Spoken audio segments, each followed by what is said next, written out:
Friends, welcome to my channel. आज मैं आप सबको बताना चाहती हूँ कोरोना वायरस के बारे में। तो कोरोना वायरस को हम हिंदी में महामारी के नाम से भी जानते हैं।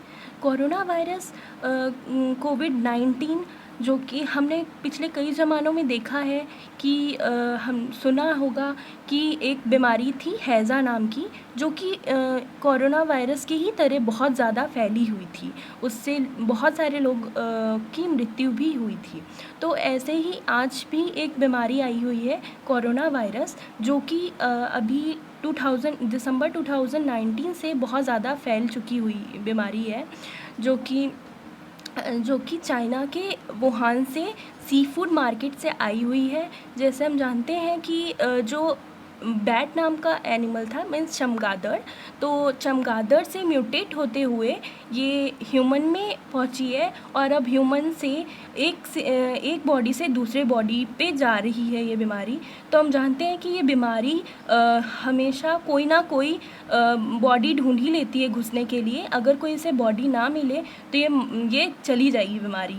जो जैसा हमारे प्रधानमंत्री श्री नरेंद्र मोदी जी ने भी बोला है कि हम अपने ज़्यादा से ज़्यादा बचाव के लिए उन्होंने लॉकडाउन जारी किया था। तो लॉकडाउन से ये होता है, ये हमें प्रॉफिट मिला कि हमारे देश में ये ज़्यादा बीमारी फैलने से थोड़ी बहुत कंट्रोल में थी। और जब तक लॉकडाउन था एंड फिर देखो आप कि लॉकडाउन ख़त्म होते हुए कितने ज़्यादा केसेस बढ़ गए हैं। तो अच्छा था कि उन्होंने लॉकडाउन रखा था। तो हम जानते हैं इस बीमारी के बारे में। तो सबसे पहले ये बीमारी बहुत ही ख़तरनाक बीमारी है। हर साल लोग चाइना के वुहान में या फिर चाइना में बहुत ज़्यादा की मात्रा में घूमने, कुछ एजुकेशन लेने या फिर कोई बिज़नेस करने जाते थे। तो वहाँ से लौटते टाइम इस बार क्या हुआ कि लौटते टाइम वहाँ से ये बीमारी लेके आए और लौटते समय अपने देशों के कई लोगों तक उन्होंने फैला दिया ये बीमारी, एक दूसरे को छूते या फिर कांटेक्ट में आते हुए। तो ये बीमारी बहुत ज़्यादा फैल चुकी है इस समय और सब लोग इससे बहुत डर में बैठे हुए हैं। खौफ है लोगों में कि ये बीमारी कहीं उनको ना लग जाए, और डरना भी चाहिए, ये बीमारी है ही ऐसी। तो मैं आपको ये बताना चाहती हूँ कि ये आपके क्लोज़ कांटेक्ट में जाने से होता है या फिर किसी ने मतलब खांसा और उसकी जो ड्रॉपलेट्स है वो एयर में गई एंड वो ड्रॉपलेट्स जो आपके पास खड़ा होगा इंसान उसके अंदर भी जाएगी। तो उसे भी उससे भी वो भी इन्फेक्ट होगा। फिर वो अगर किसी से हाथ मिलाता है या फिर वो किसी और के कांटेक्ट में जाता है तो उसे भी होता है। ऐसे ये बीमारी बहुत ज़्यादा फैल चुकी है।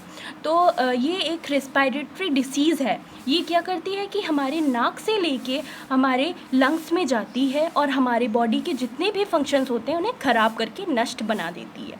तो जैसा हम जानते हैं, ये स्ट्रक्चर आप देख रहे हैं कोरोना वायरस का, जो है कि एक स्पाइक की तरह स्पाइक्स जैसे निकले हुए हैं, नुकीले हैं। तो आप देख सकते हैं कि ये नुकीले हैं। और अब दूसरी तरफ आप ये लंग्स का स्ट्रक्चर देख सकते हैं। इसमें कई तरह के ब्रांचेस बने हुए हैं, ठीक है। तो आप ब्रांचेस बने हुआ देख सकते हैं और एक कोरोना वायरस का स्ट्रक्चर देख सकते हैं, कैसे स्पाइक्स निकला हुआ है, कैसे नुकीला है ये। तो मैं आपको बताना चाहूँगी कि ये कोरोना वायरस क्या करता है, हमारे नाक से हमारे लंग्स में पहुँचा देता है। जो लंग्स में जाके ये चिपक जाता है। उसके बाद क्या करता है कि ये हमारी पूरी फंक्शंस को ख़राब कर देता है, हमारी बॉडी को इन्फेक्ट कर देता है। और हमें जो छूता है वो किसी और को लग जाएगी बीमारी और ऐसे ऐसे फैलती चली जाती है लोगों के अंदर।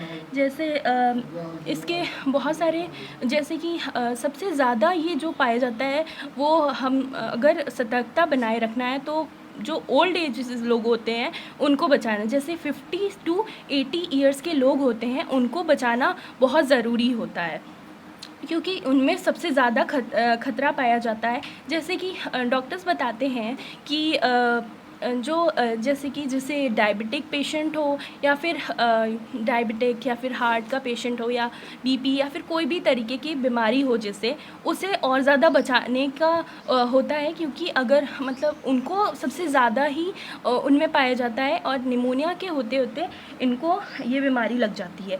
सबसे पहला सिम्पटम्स जो आते हैं वो होता है कि आपको मतलब फ़ीवर हो जाता है या फिर खांसी, कफ़ कोल्ड हो जाता है एंड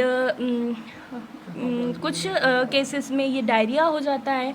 आई थिंक 15 to 10% लोगों के अंदर डायरिया हो जाता है और कुछ लोगों के अंदर हमें ये भी नहीं समझ में आता है कि मतलब ये सिम्पटम्स कुछ नहीं पाते हैं, उनकी भूख कम हो जाती है, उन्हें भी ये बीमारी होने के चांसेस होते हैं। तो बहुत सारे टेस्ट हैं वो हम करवा के देख सकते हैं, तो हमें पता लग जाएगा कि हाँ ये बीमारी है, तो हम उससे बच सकते हैं।